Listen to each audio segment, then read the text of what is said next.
Welcome to the deep dive. Today, we're venturing into a world many of you probably know very well, Excellent. but we're going right back to the very beginning. Harry Potter's initial sort of introduction to magic, based on Harry Potter and the Sorcerer's Stone. Yeah, and even if you feel like you know these chapters inside out, there's so much packed in there. Exactly.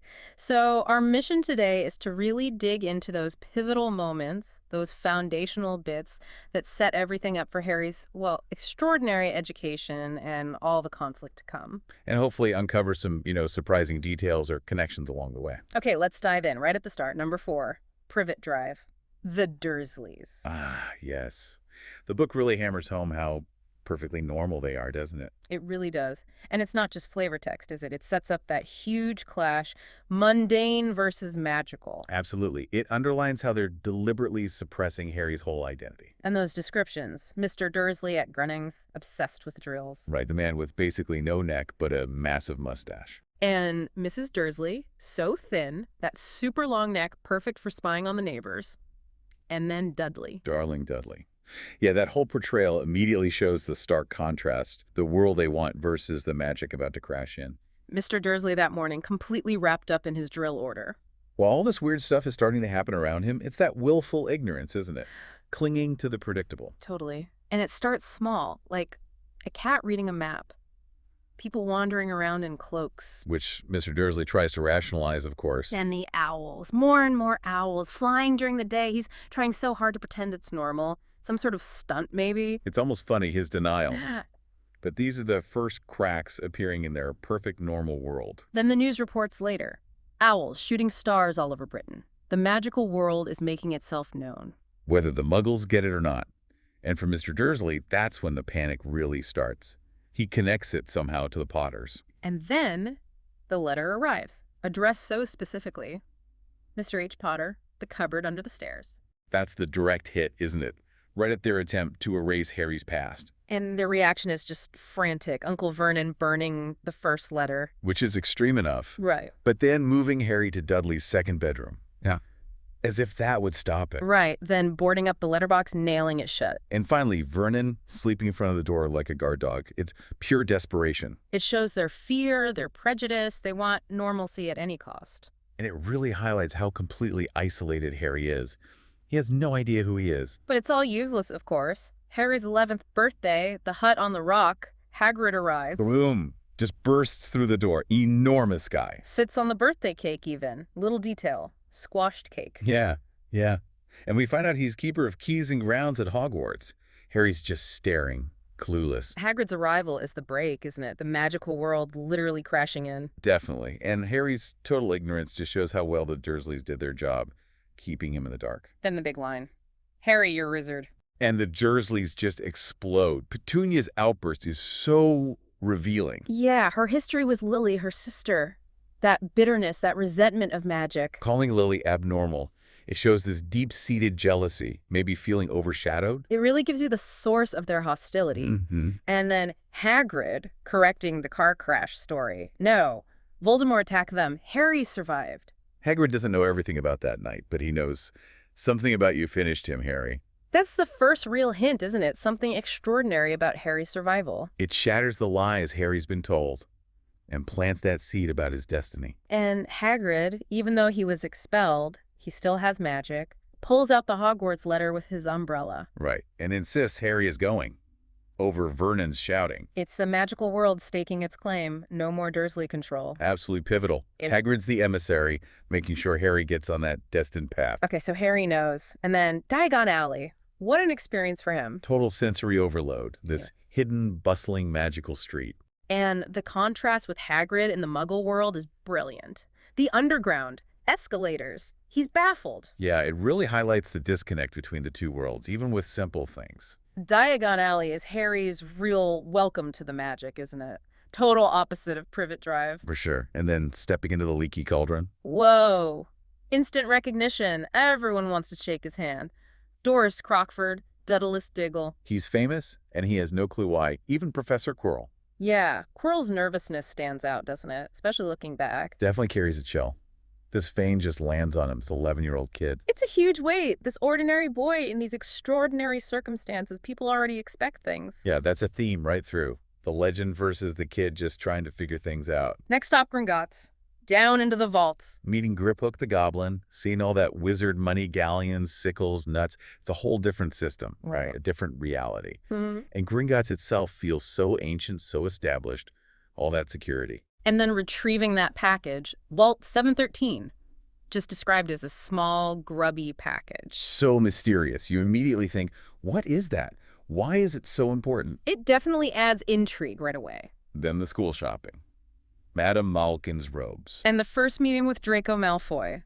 Awkward. And revealing. Malfoy immediately starts with the prejudice. Looking down on Muggleborns, bragging about his family, pure blood status. He's instantly set up as Harry's opposite, isn't he? Elitism versus, well, what Harry comes to represent. Exactly. It introduces that whole pure blood conflict that runs through the series. Then maybe the most important stop, Ollivanders. Oh, yeah. The wand shop. Yeah. So much atmosphere. The wand chooses the wizard, and then the big reveal. The connection. Harry's wand, Holly and Phoenix Feather. Voldemort's wand, you and Phoenix Feather. From the same phoenix. Wow. Wow. It's not just a cool detail, is it? It ties their fates together from the start. And Ollivander's words, expecting great things from Harry. Terrible, yes, but great. Chilling. It just hangs there. This huge, complex destiny. And through all this, Harry's just trying to process it. Feeling like an ordinary kid with this massive reputation dropped on him. It's very relatable. He's still just 11, trying to grasp a world he didn't know existed minutes ago. Then the journey to King's Cross, platform 9 3/4. Right, after one last dose of Dursley nastiness. Harry's confusion finding the platform. It's a perfect little metaphor for him entering this hidden world. It really is. That barrier between the Muggle and magical world. And then the Weasleys.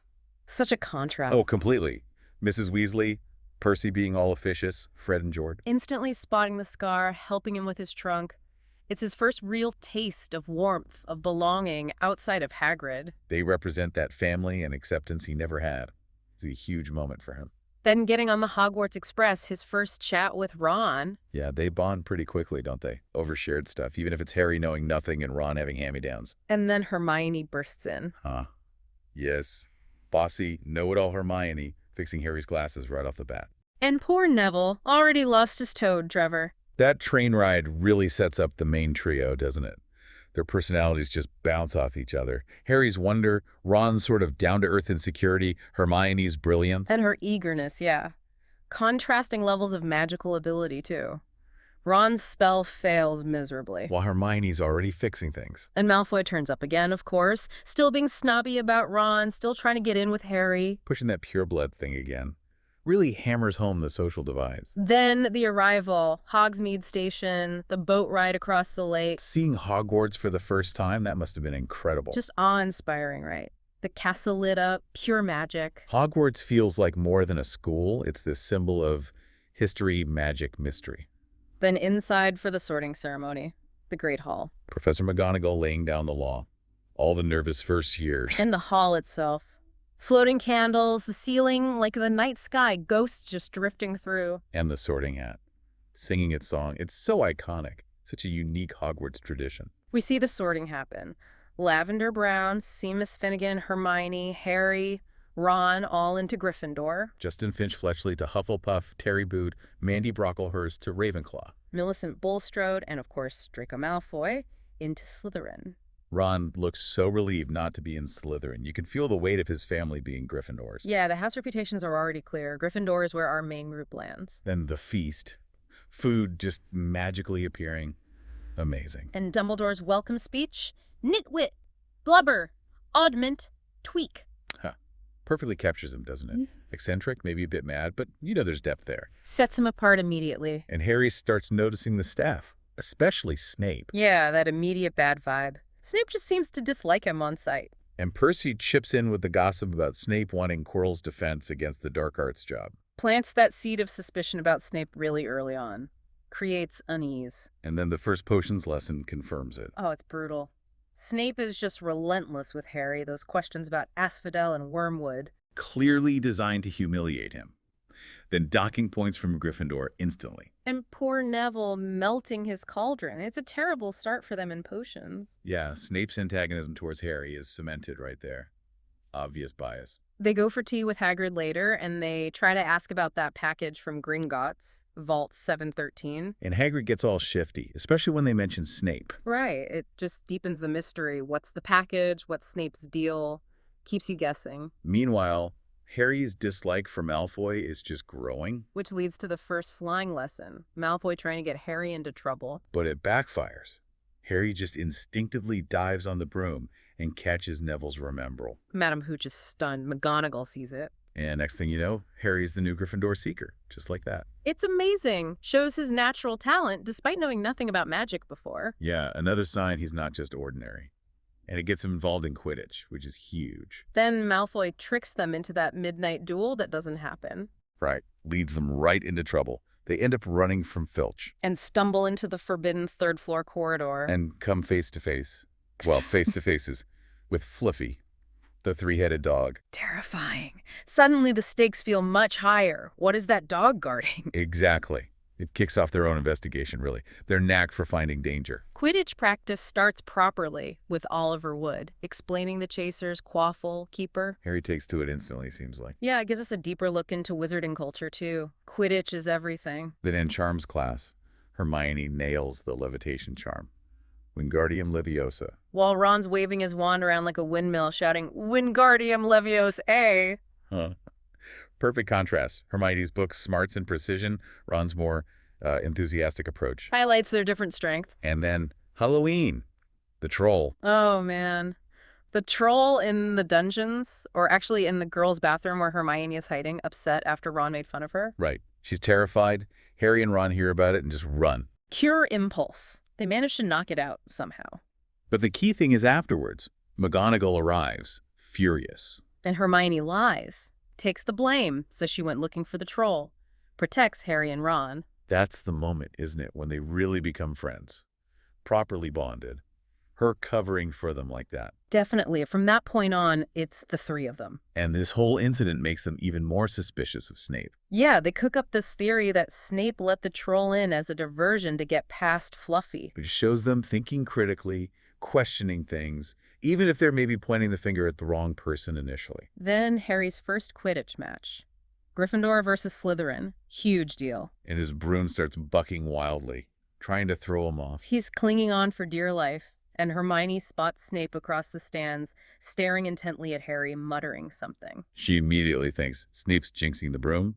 Quirrell's there too, looking jumpy, adds to the confusion. So Hermione, quick as a flash, sneaks over and sets Snape's robes on fire. Brilliant. Believing she's breaking his concentration, his jinx. It works. Or seems to. Harry regains control, dives, and catches the snitch. Gryffindor wins. Amazing finish. Hermione's quick thinking saved the day. Shows her courage, her resourcefulness, and Harry's skill as a seeker is confirmed. After that, they confront Hagrid again about Fluffy. And he lets slip the name. Nicolas Flamel says Fluffy's guarding something that belongs to him. Another crucial piece. Gives them a name to research, sets them off again. Christmas comes to Hogwarts. Snow, decorations, feels magical for Harry. A real contrast to the Dursleys. And the Weasley twins enchant snowballs to follow Quirrell around, hitting the back of his turban.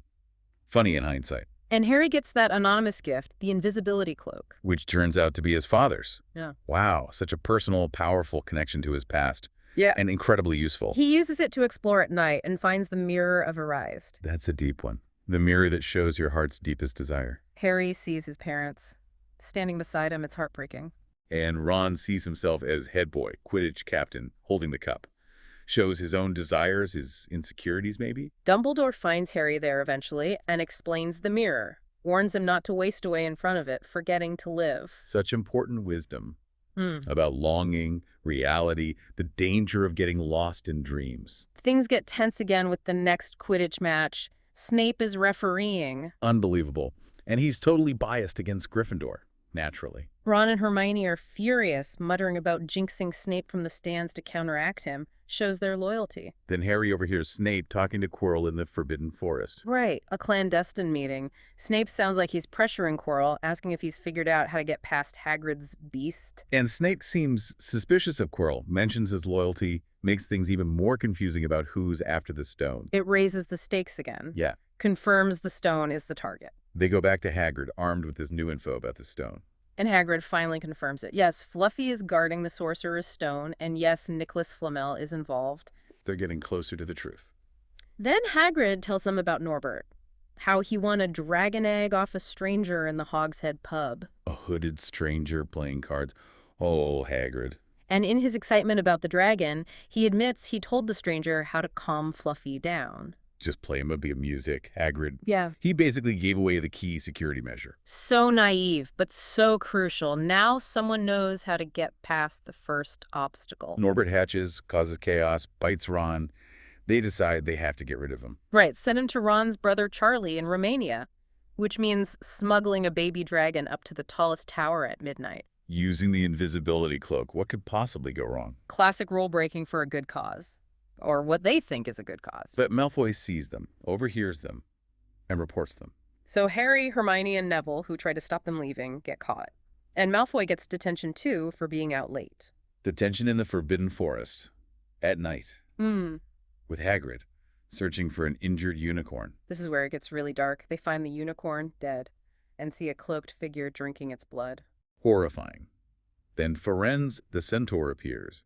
Explains about unicorn blood giving life, even a curse to life. And says Voldemort might be desperate enough to drink it, trying to regain strength until he can get the elixir of life from the stone. Ferenz saves Harry from the figure, who lunges at him. It's heavily implied that figure is Voldemort, or what's left of him. Terrifying. It makes the threat real, immediate, and much bigger than just Snape wanting the stone. This encounter changes everything for them. It's not just about protecting an object anymore. It's about stopping Voldemort. Their suspicion hardens. Someone is definitely trying to steal the stone, and the stakes are incredibly high. And then Hagrid, bless him, accidentally confirms the final piece when talking about Norbert.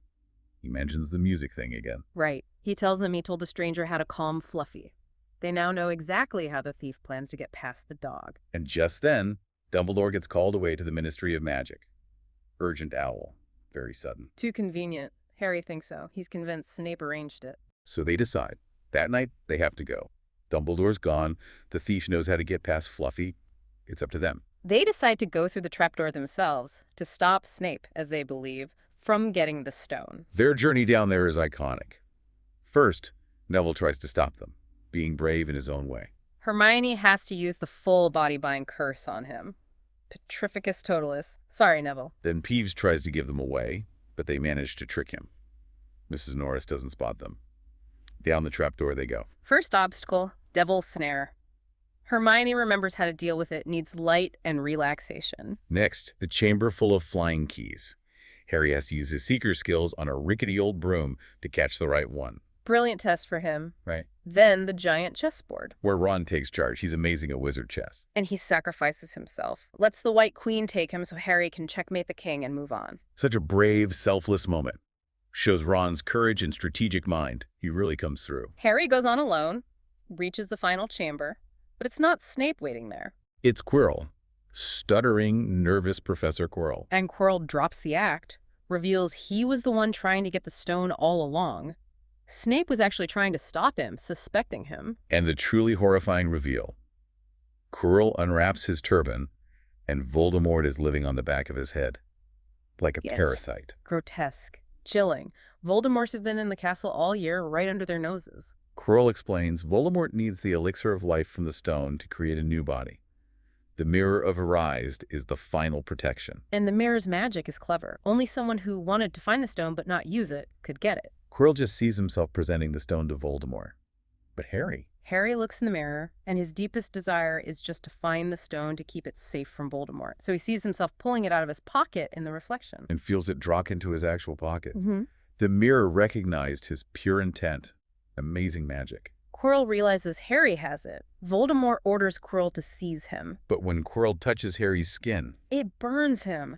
Agony. Harry realizes this and grabs Quirrell's face. Quirrell starts blistering, turning to ash. Harry passes out from the pain in his scar. It's that protection again, isn't it? His mother's love living in his very skin. It's like poison to Voldemort Quirrell. Harry wakes up days later, in the hospital wing, of course. Dumbledore is there. Dumbledore explains everything. Voldemort's weakened state, how Lily's sacrifice gave Harry ancient, powerful protection. Love magic. He confirms Voldemort can't touch Harry because of it. Dumbledore also answers Harry's questions about Snape. Explains Snape was protecting him at the Quidditch match, counter-jinxing Quirrell. And that Snape resented James Potter, Harry's dad, which explains the hostility. But Snape felt indebted to James for saving his life once. Complex feelings there. Definitely adds layers to Snape, not just a villain. Ron and Hermione come to visit, relieved he's okay. And Hagrid shows up, completely distraught. Yeah, blaming himself for telling Quirrell Voldemort how to get past Fluffy. He's sobbing. But he brings Harry a gift. A photo album. Filled with moving wizard pictures of James and Lily Potter.